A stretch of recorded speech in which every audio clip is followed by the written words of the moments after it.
Kidding? Just one shot? They're not all zombies, Doug.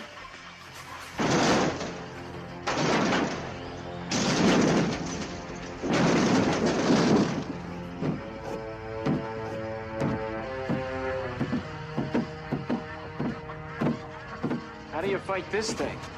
Maybe we could drown it in A1 sauce. Well, sometimes that is better. The person you put up there ain't the person that comes back. It's a dance song to get down with. About 6 feet under. Get there. Ooh, I love this song.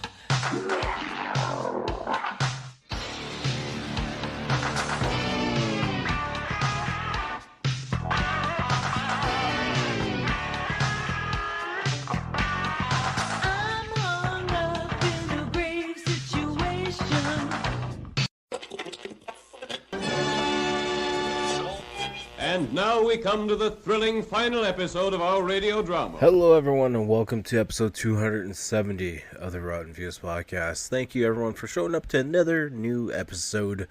If you're a returning listener, thank you for showing up each and every single week to listen to me talk about movies and pretend I know what I'm talking about. If you're a first time listener, thank you for picking this movie of all movies. I'm very curious what your taste on movies is then, because upon doing this intro, I haven't watched this movie yet, but I've never heard of this movie before, so you might have a very unique selection of movies that you enjoy, and that'll probably mean we're going to become friends, because I like weird movies.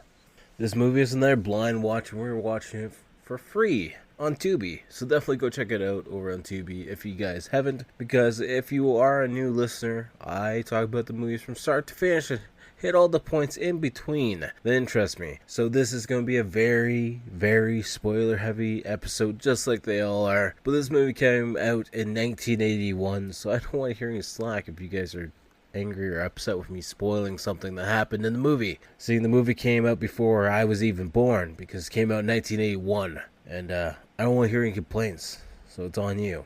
But I wanted to put that out there just so you guys are aware. I will be spoiling a lot of things that happened in this movie. But before we do get talking about the movie at hand, like we like to do each and every single week, let's do a little bit of housekeeping.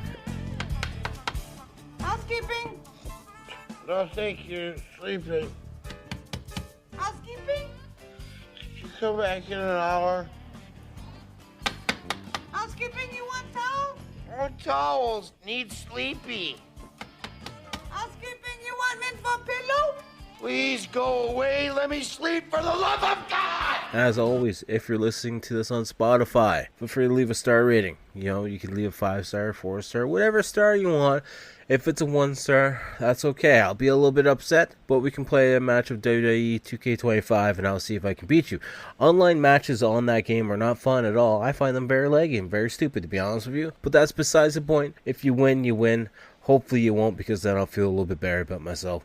If you're on any other podcast platform, though, if they have a rating system, feel free to leave a rating or a review. And as always, the main thing that you can do to help the podcast grow, just hit that share button. Share it on whatever platform you're on. If you're on X or Threads or Instagram, Facebook, wherever it might be, just hit that share button. That share button does help out the podcast a lot. Helps me. It helps me. It makes me feel good about it. You know, if you want to share this with other people, friends, enemies, whatever it might be, you know, it makes me feel like I'm doing something that you guys actually enjoy. And I see the listener count increasing still, which makes me feel like I'm making a product that's fairly decent, at least. I like to think that the podcast is a little bit above average. You know, we're sitting at 4.65 right now on Spotify. I think that's pretty decent. I'm pretty good. I'm pretty proud about it. So please don't break my heart. It's Friday night upon doing this. We're doing this one on November 7th. While we're in November, that's really hurts my head, to be honest with you. Where did they see her go, to be honest with you guys? But yeah, so this is being recorded a week ahead of time. so we can get ahead on more episodes. We already have the Wednesday gaming video set up. We already have the Monday podcast episode set up. If you guys aren't, definitely go check out the YouTube channel. That's what I'm talking about. That's what we're talking about right now. We got the YouTube channel. Go check it out. At Type and Sign, all the links are down below. But I have a weekly game video that drops every single Wednesday. Old episodes of the podcast drop every single Monday. We have various shorts over there, as well as the occasional live stream. I've been doing pre-recorded content just to make things a little bit easier. And because we've been trying out so many different games right now, it's hard to set down a live stream and keep it consistent. So hopefully that will be changing here soon. Or we might just ride it out until the new year and start fresh there and see what we can do.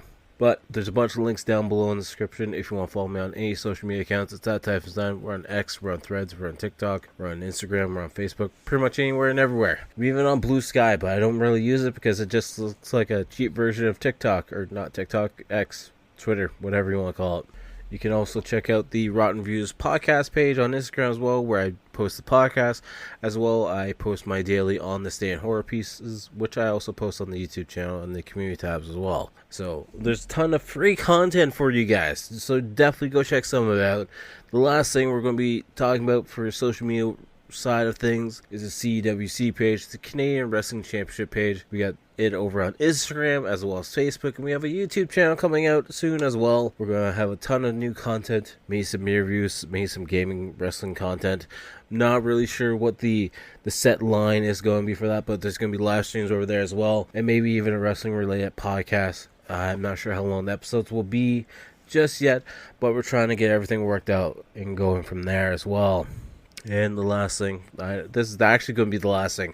If you guys want to support the podcast at all, feel free to go buy some merch at the TeePublic site down below. We got the Route and Views podcast logo, the John Candy design, as well as the Peanut design.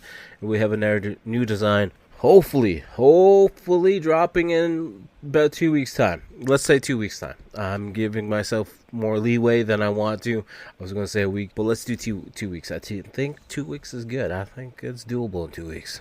Alright, so enough with the housekeeping crap. Let's move over to the podcast at hand.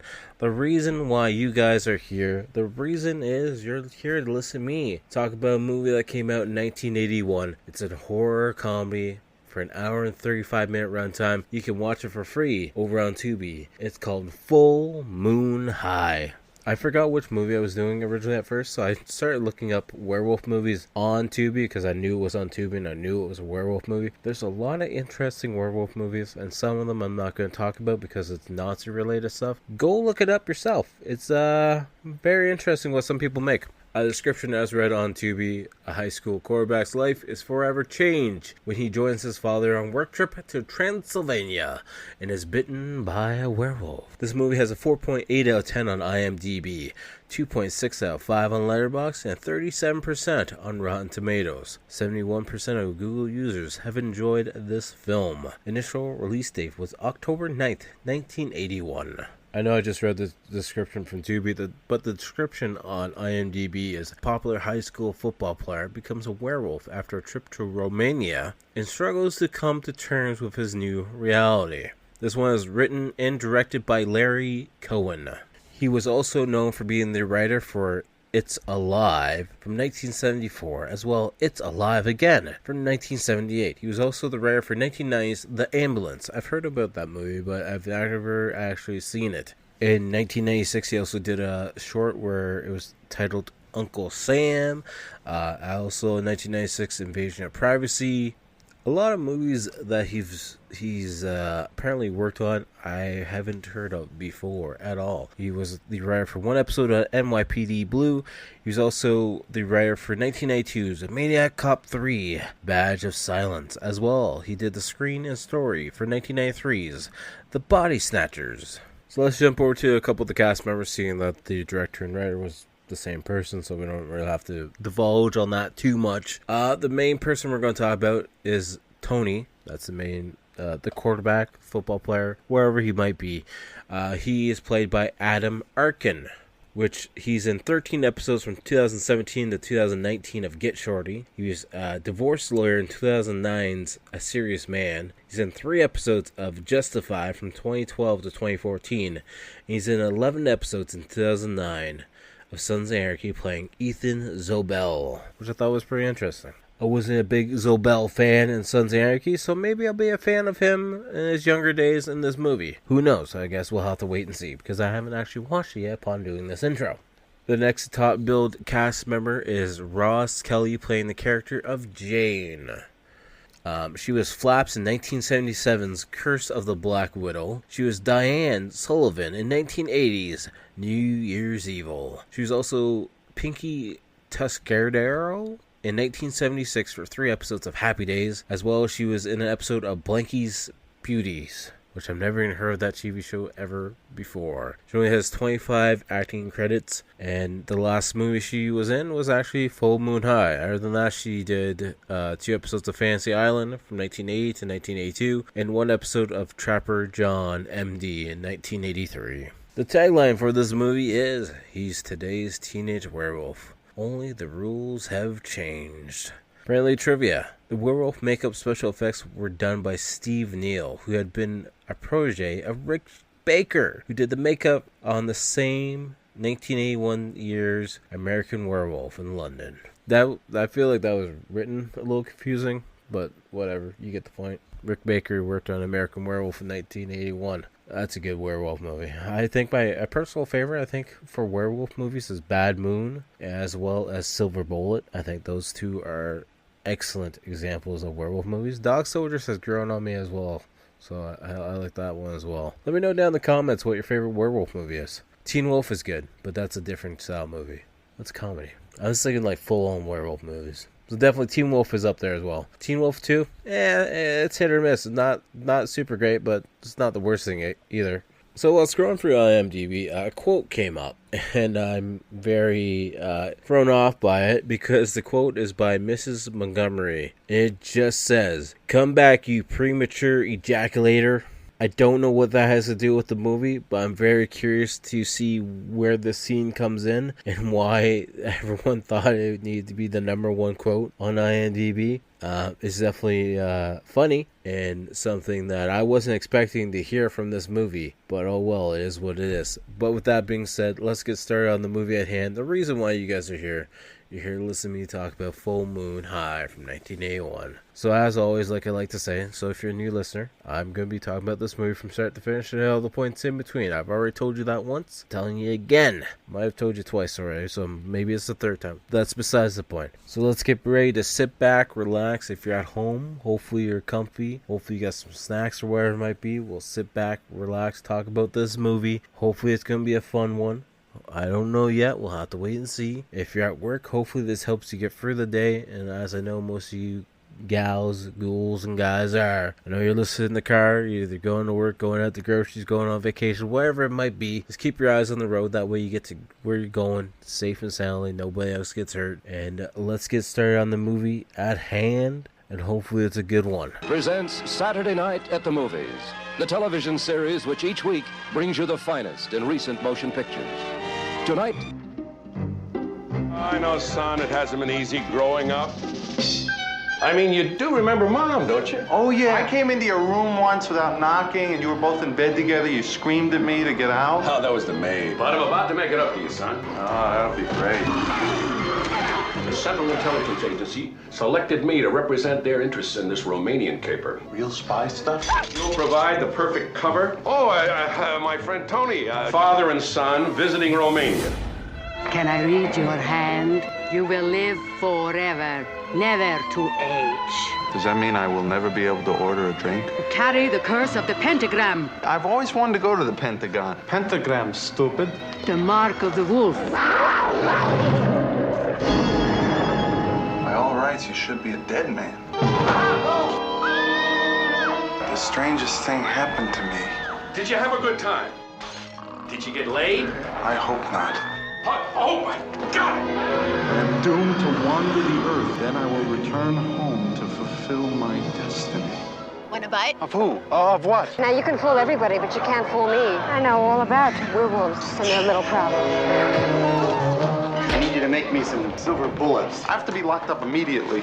Tony, this is the famous Dr. Brand. So, you turn into a wolf. Who cares? You think you're the only werewolf? Are you sure this is the right man? What's so great about taking a step backwards in evolution?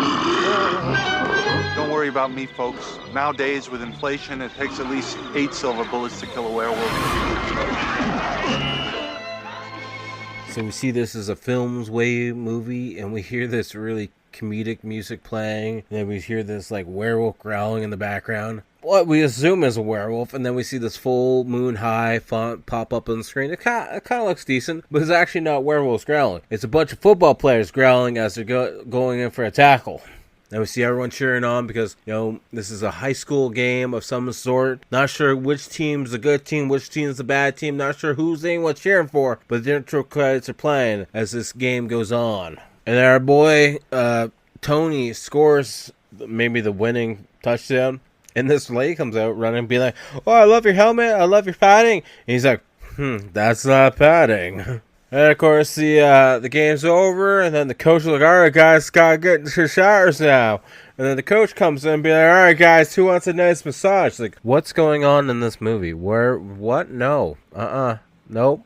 Then everyone leaves the shower, and then the coach just looking around and be like, "Jesus, they all leave like I got the plague or something. What's going on here? I just asked who wanted a massage in the shower. What's the big deal?" And then Janie's like honking at Tony, be like, "Come on, get in the car, get in the car." And his dad is there, and he gets in the car with his dad, and Janie's like, "Why are you getting in with your dad? Come on, I'm just a crazy lady that wants to love you. What's the big deal?"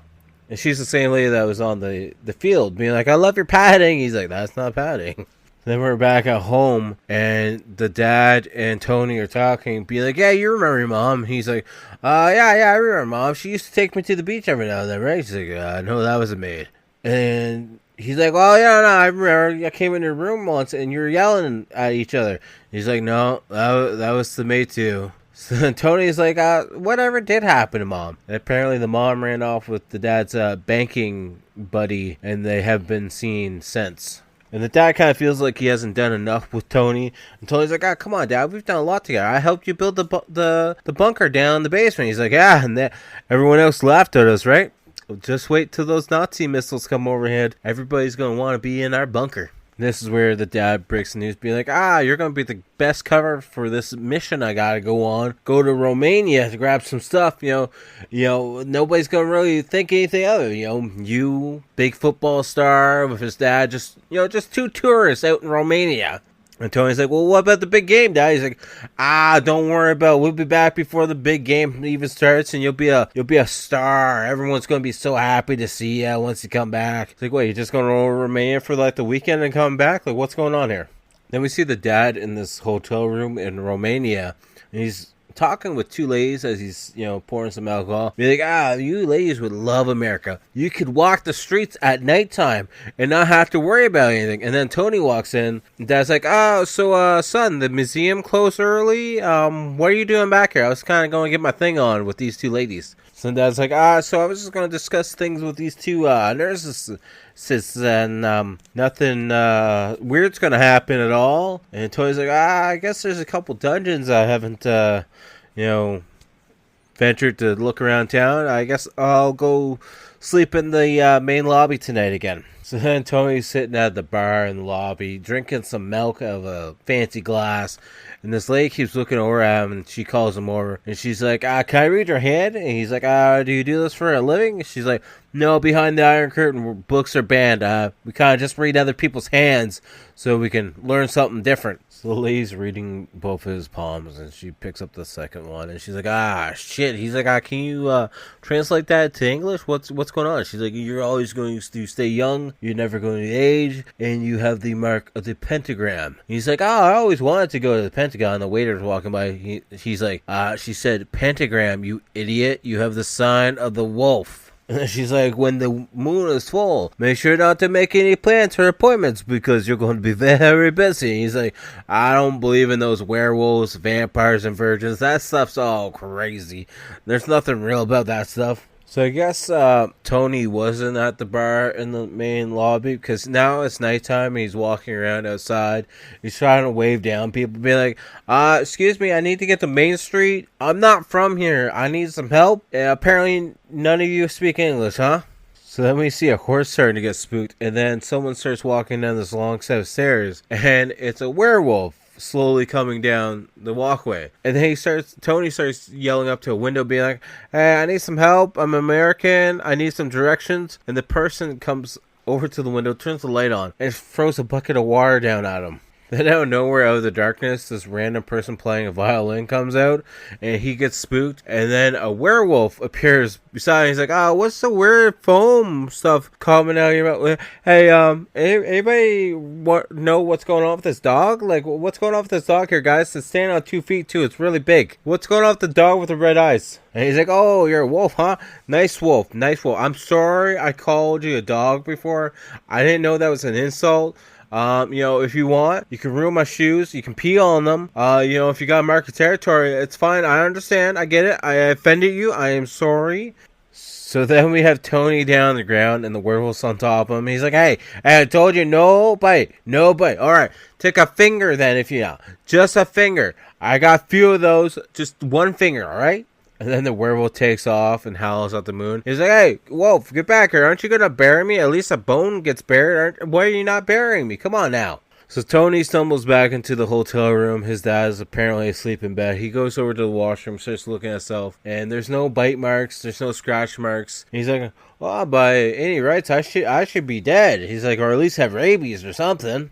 And then next thing you know, his dad is in the shower with the water off, and he just spooks like his son by opening up the shower curtain and be like, I thought you were like a secret agent or something. He's like, it's just you now, huh? So then Tony goes to tell his dad what happened. He's like, so the strangest thing happened to me, Dad. And Dad just cuts him off, being like, did you have a good time? Did you get laid? And Tony's like, I really sure hope I didn't. So we see them on a plane going back home. Tony's asleep on the plane, and then one of the I forget what they're called, airline ladies comes up being like, can the person who ordered this special meal please put their hand up? It's a full alive chicken. And a guy just raises, and it's not Tony, just raises his hand and be like, I want the live chicken. What are you going to do with a live chicken as a meal? Come on now. Stewardess. That's what they're called. They're called airplane stewardess, I believe. Tony gets up to go to the washroom, and then these three black males come out of the washroom or somewhere in the plane.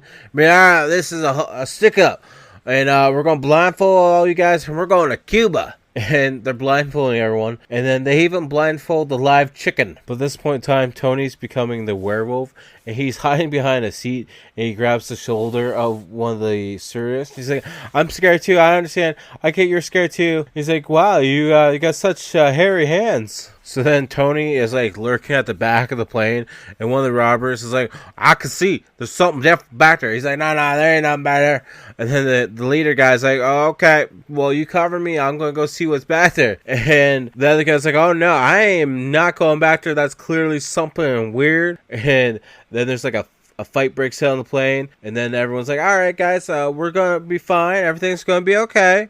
And everyone, instead of taking their blindfolds off, it's just like reaching out, trying to touch everyone's face and fill it up. So now we're back home, and Tony is at football practice, and he goes to throw the ball. But every time he goes to throw the ball, he hears violin music, and he just stops and just stands there and gets tackled every single time. And then we just see him underneath the bleachers reading one of his school books while sitting there with a husky. And he's howling with the dog, or trying to make the dog howl with him, I guess.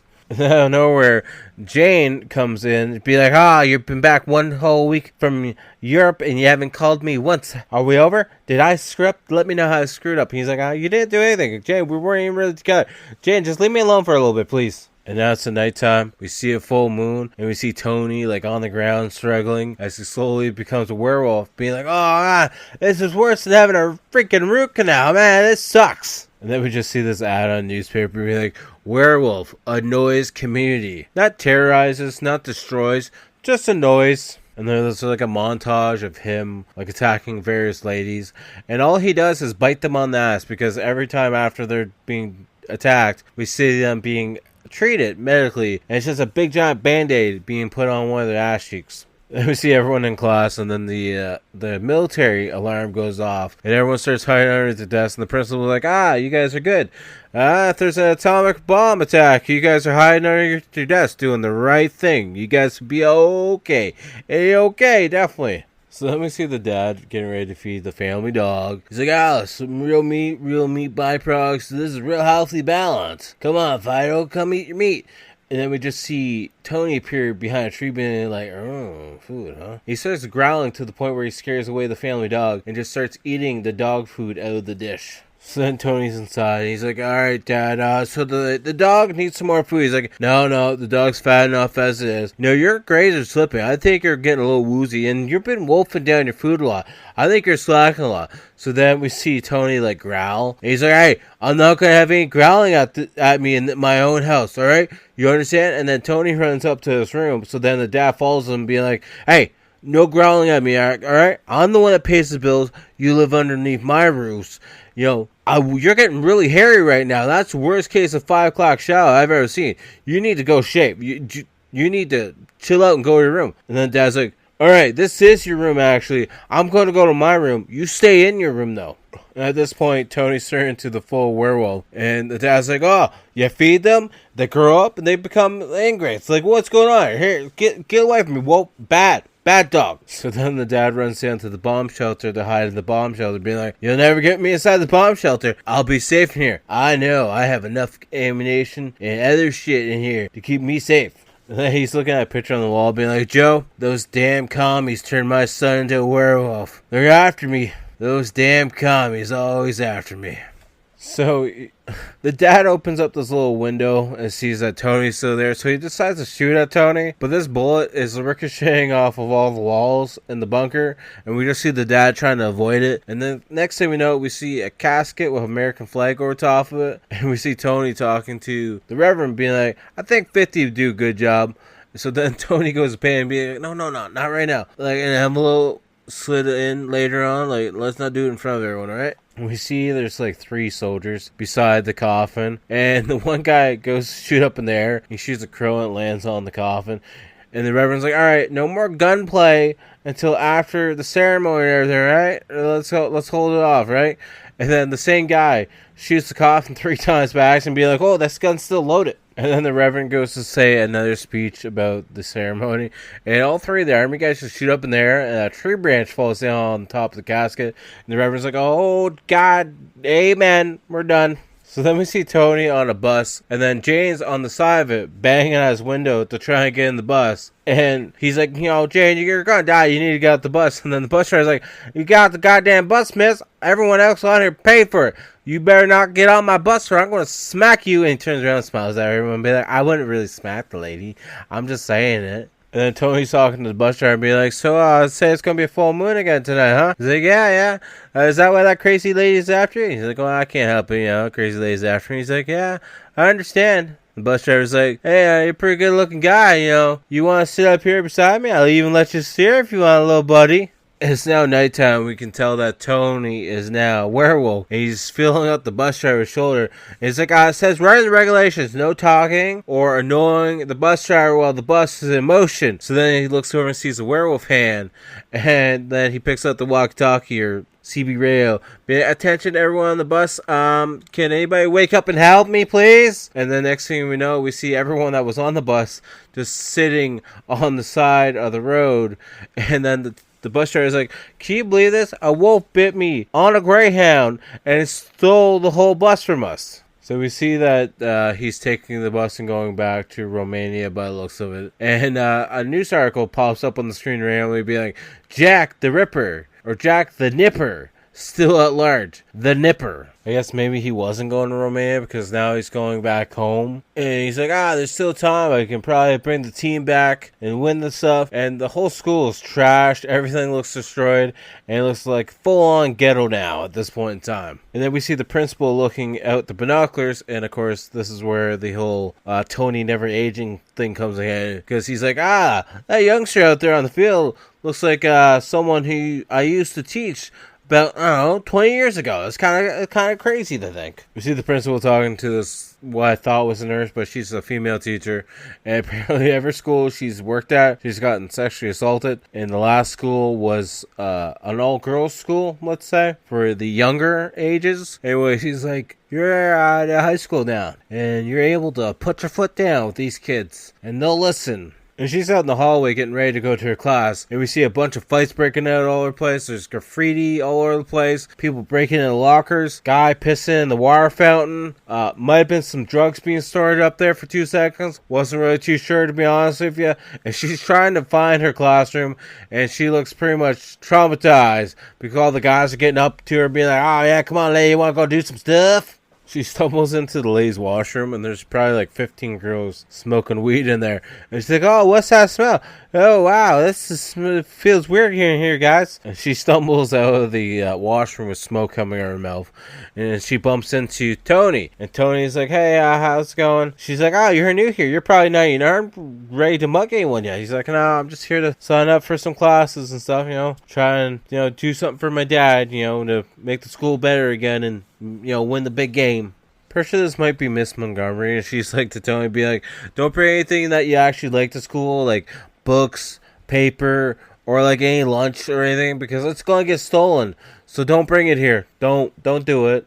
So then we see Tony inside his old family home clean up. It's pretty much abandoned, debris all over the place, and the cops are showing up with I believe Flynn was his childhood friend. Anyways, Flynn is like the realtor, or maybe a mayor or something at this point in time. I'm not really too sure. He's like, wow, I was friends with your dad. You sure do look a lot like him and sound a lot like him. Whatever did happen to your dad, Tony? And he's like, he's not alive anymore. He just, he's dead. Sorry, Flynn wasn't the right character. We finally hear him say the name. And apparently it's Jack. And Jack is now, I guess, the main deputy. I thought maybe he was just showing up with a police officer, because he was in a full suit. So I thought maybe he's a realtor. But apparently he isn't selling houses. He's just he's a deputy of some sort. So then we see Jack is now dating Jane, or married to Jane, and they have a kid together. And the kid comes up being like, oh, you should have saw that new kid. The new kid at the school just ran right through everyone, just scored a touchdown. I was so excited, I dropped my pom-poms. So then the mom, Janie, is showing the son the high school yearbook. And the son's like, oh yeah, it just looks just like him. Look at those bulging thighs and everything else, all those muscles. It's amazing. So then Jack gets all pissed off, being like, oh yeah, everyone loved him. Me and the coach loved him. All right, how about we just not get our hopes up about him, winning the big game, because he's probably just going to ditch out like his dad did, because that's what they're good for, alright? So then we see Tony going to the gravesite to visit his dad, be like, hey dad, you're lucky, you get to die. Hell, I don't even get a temperature, don't get a fever, nothing. I can't do anything. I'm just stuck being the same age forever and ever. I really miss you, Dad. And then the dad's hand comes up through the ground and grabs him and be like, alright, I don't miss you that much, Dad. Come on now. Come on, Dad. Get out of here. Go. And then a violin starts playing. He's like, you get out of here now. I don't want to listen to you at all right now. Just get out of here. Then we see the school's having a big dance party, and the principal is like, this music's going to make everyone go deaf. I know I'm going to be investing in a bunch of hearing aids coming in the future, because y'all are going to be deaf. And then Miss Montgomery comes in looking like a totally different woman. And she's like, where's that new Tony boy? And one of the kids is like, I don't think he's showing up here, miss. So then the principal goes up to talk to her about maybe how she's dancing or how she's looking or something. I don't know. He's like, this is going to really result in an orgy. I mean, an accident. And the teacher just completely ignores him. He's just like, all right, I'll be going over here, I guess. I would see two kids in the locker room getting ready to smoke some drugs of some sort, and then Werewolf Tony appears, and the one guy's like, I ain't smoking that shit, no way. And the other guy just thinks he's tripping, and then he realizes Werewolf was really, he's like, I'm going. So then he goes, that one that's like, I'm done, I'm getting out of here, goes back into the dance club area, dance, and he's making like impressions of what the werewolf looks like, because he can't talk, because he's so scared, and everyone just thinks he's trying to do a new dance. And we see Tony pulling a power line, and all the lights go out, but the music's still playing. I'm not sure how that's working. But then we see a werewolf Tony making his way through the crowd of people as they're all dancing with their lighters out. And Tony grabs this one lady's hand. She's like, oh, licking it, so unattractive, so weird. And she looks down, and we see Tony. She's like, okay, lick it, take it, whatever you want. Oh, I don't want to do this again. I don't want to be bitten on the ass. And then he bumps into another lady, and then everyone else starts noticing him. And then they all start evacuating the gym, because now they're scared shitless because this werewolf thing is walking around. So then we see a bunch of kids walking around outside. A guy's dressed in a gorilla suit, and a bunch of cops tackle him. And then we find out that Jack's like, hey, you idiots, this is not a wolf, it's an ape. And then they take the mask off the ape, and it's Jack's son the whole time, be like, hey, Dad, how's it going? And Jack's like, why are you dressed like a freaking ape? He's like, well, I thought, if I went dressed as an ape, the opposite sex at the dance would kind of be like thinking, oh, he's a wild man. Look at how he dresses. And they'll want to get with me, Dad. So then we see Tony go into a yellow cab. And, of course, the cab driver is the same driver from the bus. He's like, I've been waiting 20 years for this. You took my Greyhound bus, but you ain't take my Greyhound cab. My yellow cab. Get the heck out of here, you stupid mutt. And he starts hitting him with something. And we hear Tony growling. And then next thing we know, we see Tony at home being like, I'm getting really annoyed. I'm feeling every single subject somehow, even though I've already done them all once. So then we see Tony sitting on the bleachers, and he's talking to Ricky. Ricky's like his new female friend. And she's like, hey, is that your mom down there? And it's Jane. And she's waving at him. He's like, oh, crap. So he goes in and talks to her and be like, hi, ma'am. How can I help you? And Jane's like, you can't fool me. I know you're not pretending to be your father. I know you're the same guy that I was with before, because I know every mark on your body, just like that scar underneath your eye. And Jane's like, I know everything about werewolves, and I know you're the werewolf. He's like, shh, you didn't tell anybody, right? You didn't mention anything to anybody, right? She's like, no, but you're going to go to an expensive restaurant with me tomorrow. He's like, fine, I'll be there. So then Tony has Ricky come over. He's like, all right, you gotta be here before the sun goes down, all right? And they go up to his room, and she's like, where'd you get all this camera equipment? He's like, don't worry about it. She's like, what's up with the stuff on the bed? He's like, don't worry about it. All right, I need you to do me a favor. I need you to strap me to this bed and then get the hell out of here. She's like, oh, what, you're gonna be that kinky? You're not even gonna let me stay? He's like, no, you just need to strap me to the bed and get out of here, please. And then as she's handcuffing him essentially to the bed, he's like, all right, that's too tight. Hey, you're going to cut off all the circulation to all my body parts. Hey, don't be doing that. And then she gets all excited once he's all tied down, and she grabs another belt and just starts whipping him with it. He's like, hey, that doesn't feel good. Stop doing it. And Tony yells, you gotta turn the camera on. It's starting to happen now. I can feel the changes coming. And she gets all pissed off, being like, the camera wasn't on the whole time? So she turns the camera on, and then she starts whipping him even harder with the belt. So she's on top of him, getting all excited. He turns into a werewolf. She's like, oh, I'm sorry, I won't hit you with the belt anymore. You just gotta calm down and relax. So then he breaks free from the bed. She's like, oh, I know what we gotta do. Always kick a werewolf in the balls. So she sacks him and starts running out of the house. Well, instead of running fully out of the house, she runs to the kitchen and grabs what she thinks is a silver knife and starts chasing him. And then Tony's like, oh, no, don't hit me with the knife. Don't do it. Don't do it. So then Tony goes to hide in the washroom as Ricky is banging at the door, trying to break down the door. And she breaks down the door, and then we see the scene from American Psycho with her standing outside the shower curtain with the knife in hand as he turns on the hot water, and we see steam going all over the place. And then Tony is running out of the washroom with the shower curtain attached to him as he's whining the whole way. Then we see Tony curled up on the ball, on the couch, whining and whimpering. She's like, so you're not just scared of me. You're scared of the knife, too, because it's silver. So the late-night TV show does let you learn something. Then she starts to pet his hand, be like, oh, you're a really good boy. You're nothing really good to look at, but, not really good at conversations either, but I talk enough so that we can keep the conversation going. But, maybe we should stick around, stick together for a little bit. But if we do, you definitely got to do something about your breath because it sucks. So then we see Tony and Jane at the fancy restaurant for dinner, or lunch, I should say, because it's like 1 in the afternoon. He starts scratching the lunch. She's like, you can't be changing now. It's only 1 o'clock.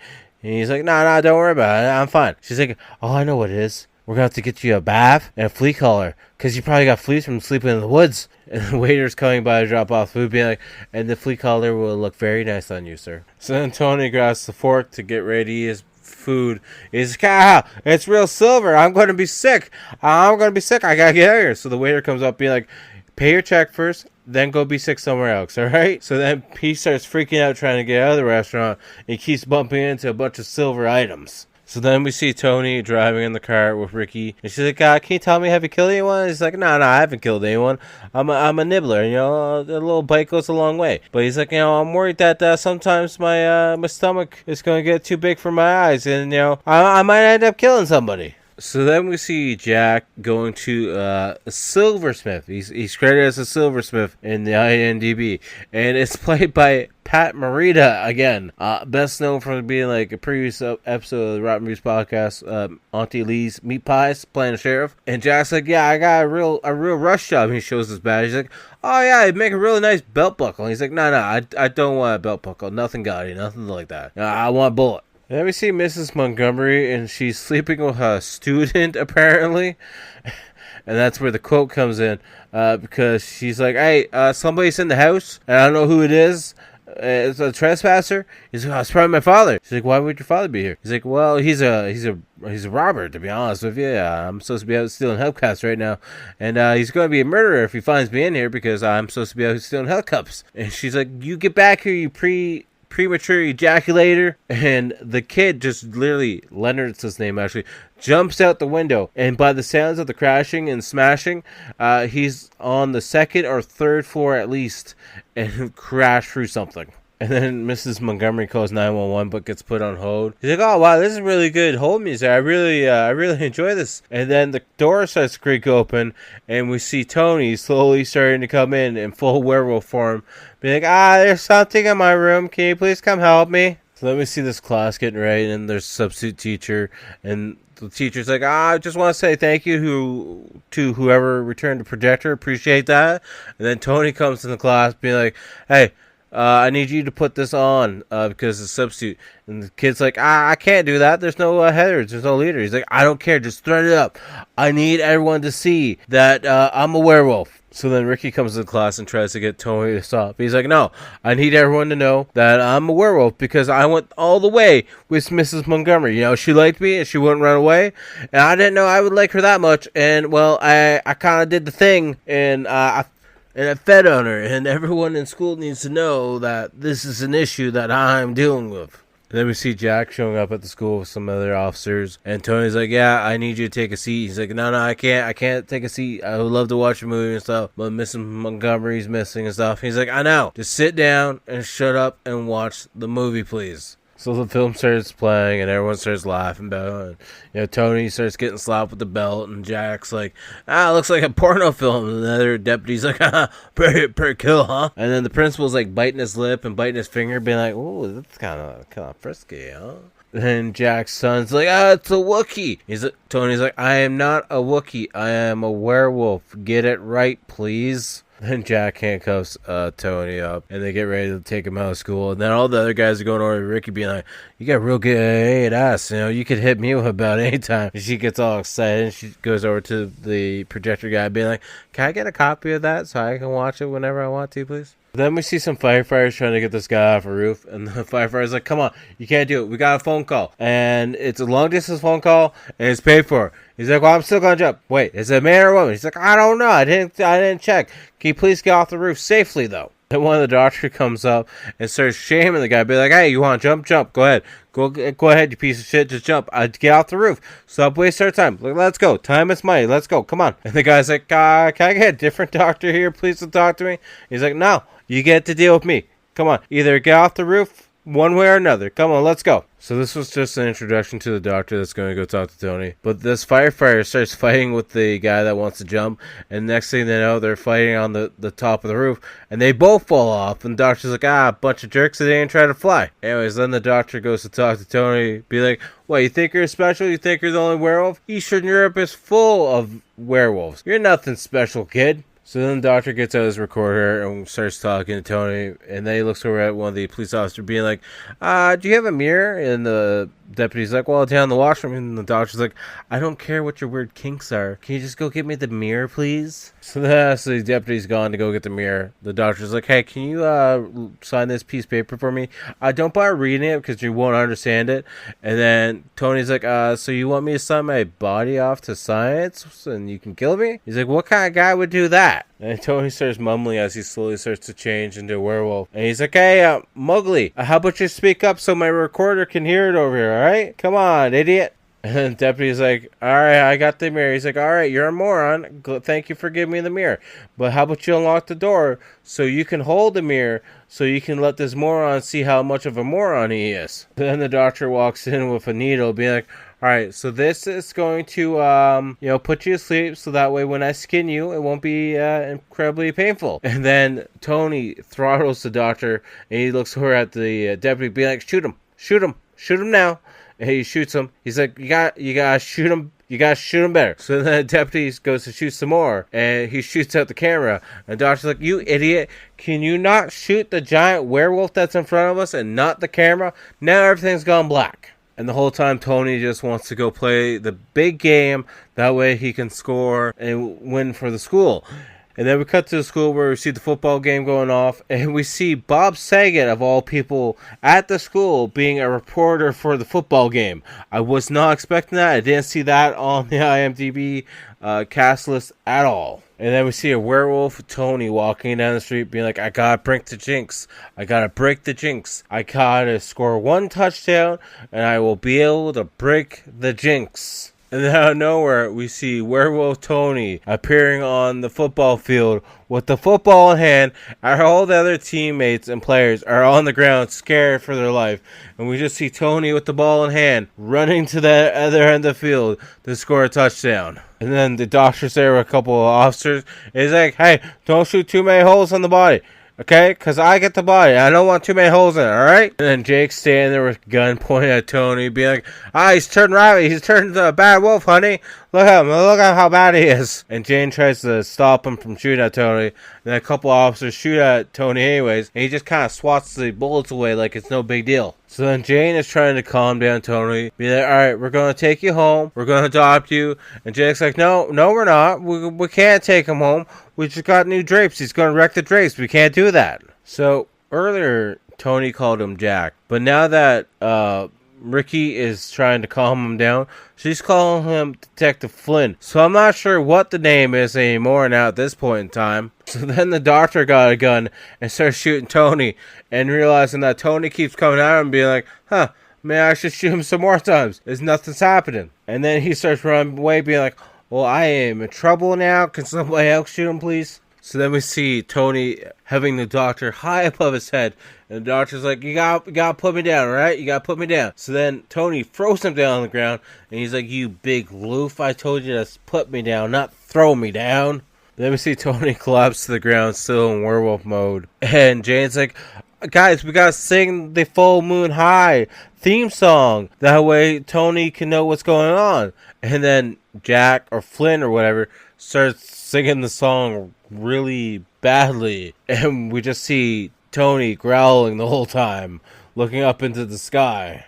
And then Tony is getting petted, I guess, by Jack. And he's like, he's shedding. I guess that's what they do when they're dying. He's like, that's probably for the best. He's bringing down property values anyways. And the principal's like, Tony, you're a great ball player, decent student. I'm sure the Full Moon High would never be able to forget you, but we're going to try really hard to forget about you, alright? And then Tony starts feeling up his body and starts sitting up being like, hey folks, don't worry about me. With inflation, it takes about 8 bullets now to kill a werewolf. I'm fine. Don't worry about me. Hey, Miss Montgomery, where are you?